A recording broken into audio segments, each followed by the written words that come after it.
வணக்கம் நண்பர்களே. கார்த்தி ரேவதி சீரியல் செம பரபரப்பாக போயிட்டு இருக்குன்னே சொல்லுவாங்க. பரபரப்பான கட்டத்தில் ரேவதிக்கும் மருதுக்கும் நடக்க இருந்த கல்யாணத்தை நம்ம கார்த்தி தடுத்து நிப்பாட்டுறாங்க.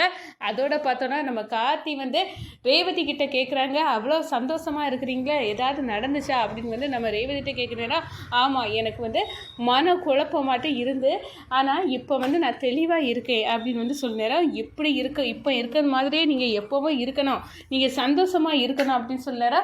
ரொம்ப நன்றி சார் அப்படின்னு கார்த்திகிட்ட நம்ம ரேவதி சொல்கிறாங்க. ஒரு கட்டத்தில் பார்த்தோம்னா சாமுண்டேஸ்வரியை பார்த்து, என்னோட மனைவியே நீங்கள் வேற ஒருத்தங்களுக்கு கல்யாணம் பண்ணி வச்சிடலான்னு நினைச்சியலா, அது மட்டும் கனவுலையும் நடக்காது அப்படின்னு நம்ம கார்த்தி சவால் விடுறாங்க.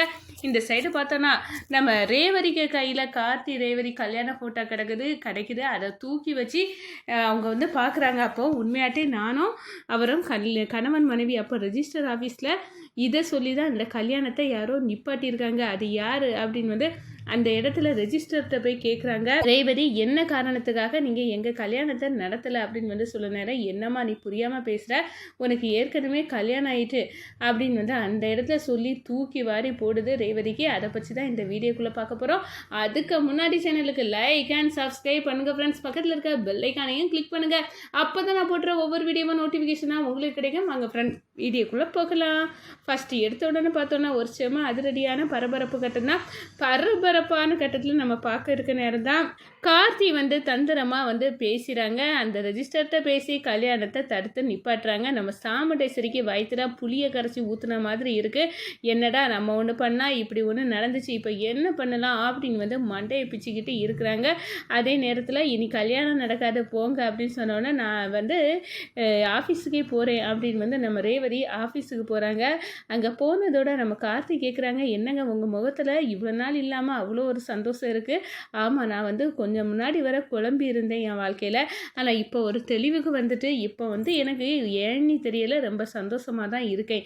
இப்படியே நீங்கள் சந்தோஷமாக இருக்கணும், உங்கள் முகத்தில் சந்தோஷத்தை நான் பார்க்கணும் அப்படின்னு நம்ம கார்த்தியை சொல்லுறாங்க. அதோட சொல்லிக்கிட்டு நம்ம சாமுண்டேஸ்வரிக்கு ஃபோனை போட்டு, என்னத்தை நினச்சிக்கிட்டீங்க, நீங்கள் என்ன பண்ணி என்னட்ட இருந்து ரேவதியை பிரிச்சிடலாம் அப்படின்னு நினைக்கிறீங்க. ஆனால் அதெல்லாம் நடக்காது ரேவதி, எனக்கு மனைவி.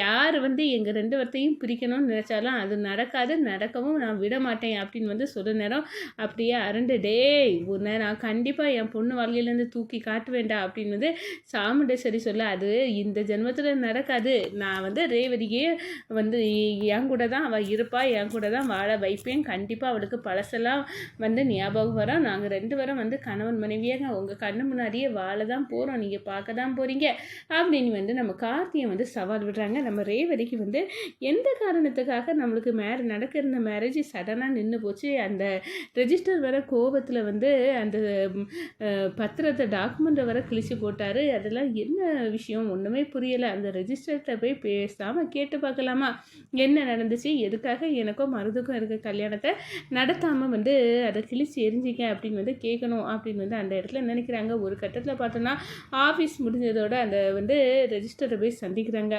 சார், எனக்கு தெரிஞ்சாகணும், எதுக்காக இன்றைக்கி எங்கள் ரெண்டு பேர்த்துக்கு மருதுக்கும் எனக்கும் நடக்க இருந்த கல்யாணத்தை நீங்கள் வேண்டான்னு தடுத்து நிப்பாட்டினதுக்கு என்ன காரணம், என்னமா புரியாமல் பேசுகிற, உனக்கு உன் வாழ்க்கையில் நடந்தது சில விஷயங்கள் ஞாபகம் இல்லை, அதை பயன்படுத்தி உங்கள் அம்மா உனக்கு ரெண்டாவது கல்யாணம் பண்ணி வைக்க பார்த்தாங்க, அதுதான் அப்படின்னு சொன்னார். அப்படி என்னது எனக்கு ஞாபகம் இல்லை, அதுக்கும் இதுக்கும் என்ன சம்மந்தம், ஒன்றும் புரியலை சார் அப்படின்னு சொன்னார்.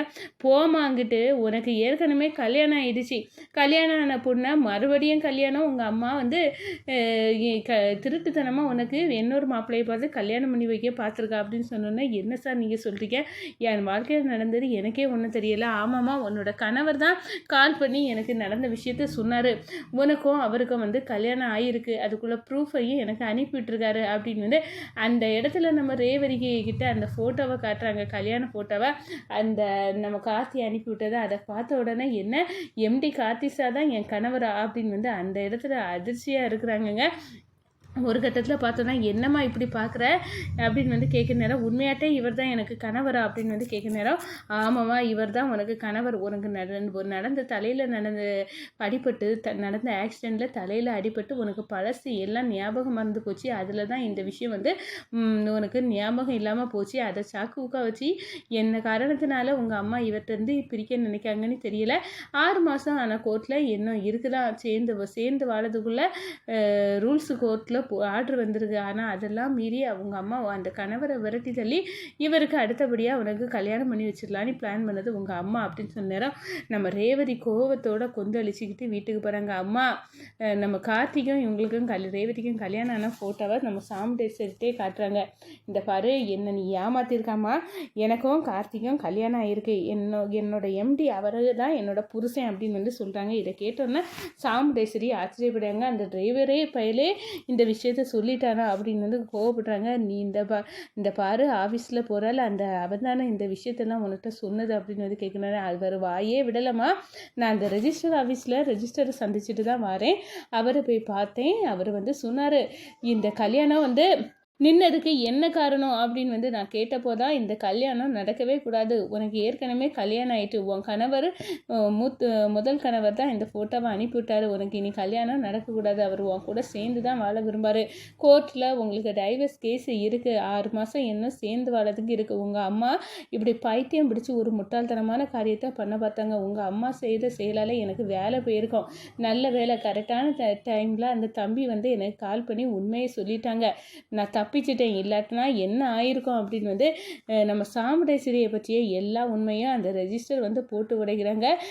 என்ன காரணத்துக்கோ அந்த மாப்பிள்ளையே உங்கள் அம்மாவுக்கு உனக்கு கல்யாணம் கூட வாழது பிடிக்கல, அதுக்காக தான் இப்போ அவரை பிரிஞ்சு விரட்டி தள்ளியிருக்காங்க. அதுவும் இல்லாமல் உங்கள் அம்மா தந்திரமாக உனக்கு இன்னொரு மாப்பிள்ளையை பார்த்து கல்யாணம் பண்ணி மூத்த மாப்பிள்ளையே வந்து விரட்டி தள்ளிடலாம், வாழ்க்கையிலேருந்து தூக்கி எறிஞ்சிடலாம் அப்படின்னு வந்து முயற்சிருக்காங்க. இதில் வந்து வசமாக நான் சிக்கியிருந்தா என்னோட வேலைக்கே ஒலையே அமைஞ்சிருக்கும் அப்படின்னு வந்து அந்த ரெஜிஸ்டர் சொன்னார்.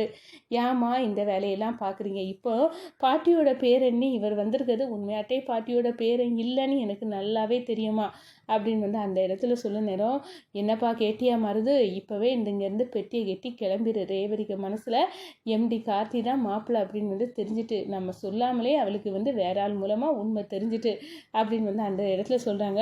நம்ம கார்த்திகை கால் பண்ணி நம்ம ரேவதி கேட்குறாங்க, இந்த பாருங்கள், நானும் நீங்களும் கணவன் மனைவி தானா அப்படின்னு வந்து கேட்க நேரம், என்ன இவ இப்படி கேட்குறா, இவளுக்கு உண்மை தெரிஞ்சுட்டா அப்படின்னு வந்து சாக்காவி, என்னங்க நீங்கள் இப்படி கேட்குறீங்க, அதெல்லாம் ஒன்றும் இல்லை அப்படின்னு சொல்ல நடிக்காதுங்க, உண்மையாட்டே நானும் நீங்களும் கணவன் மனைவி தான், அந்த ஃபோட்டோவை நான் பார்த்துட்டு தான் இருக்கேன், எப்படி உங்கள் கையில் கிடச்சிது, நான் ரெஜிஸ்டர் ஆஃபீஸில் போய் எங்கள் கல்யாணம் நின்னதுக்கு எனக்கும் மருதுக்கும் நடக்க இருந்த கல்யாணம் நின்னதுக்கு என்ன காரணம் அப்படின்னு வந்து கேட்க நேரம் தான் இப்படி ஒரு போட்டாங்க. இப்போ நல்லாவே தெரியுது என் புருஷன் தான் நீங்கள் அப்படின்னு வந்து அந்த இடத்துல நம்ம ரேவதி சொல்லிட்டு, உங்களை இப்போவே நான் பார்க்கணும் அப்படின்னு வந்து சொல்லிட்டு நம்ம ரேவதியை பார்க்க கிளம்பி போகிறாங்க.